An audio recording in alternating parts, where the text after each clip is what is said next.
Welcome guys. आज चाहिँ हाम्रो दसैँको लागि पिङ हाल्ने कार्यक्रम हुँदैछ। बाँस काटेर आइसकेपछि अब हामी खाल्टो खन्न लाग्दैछौँ। यहाँ चाहिँ हाम्रो खाल्टो खन्ने कार्यक्रम हुँदैछ। अफजल अधिकारी अफजल हाम्रो मनिष यता पनि त्यसरी नै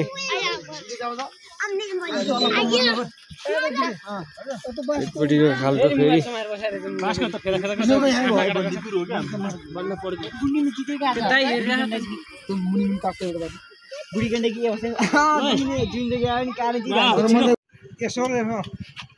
अब चाहिँ पिङ बान्ने कार्यक्रम हुँदैछ।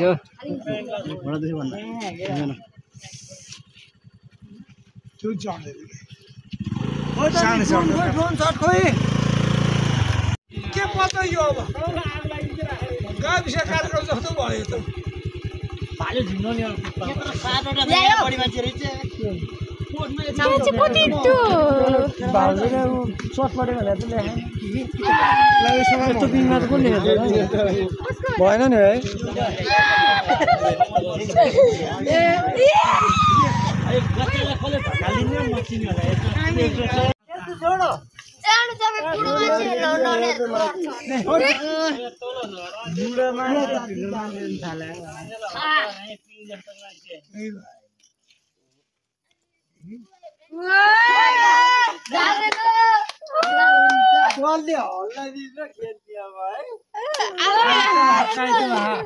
दसैँ हो तलब राखेर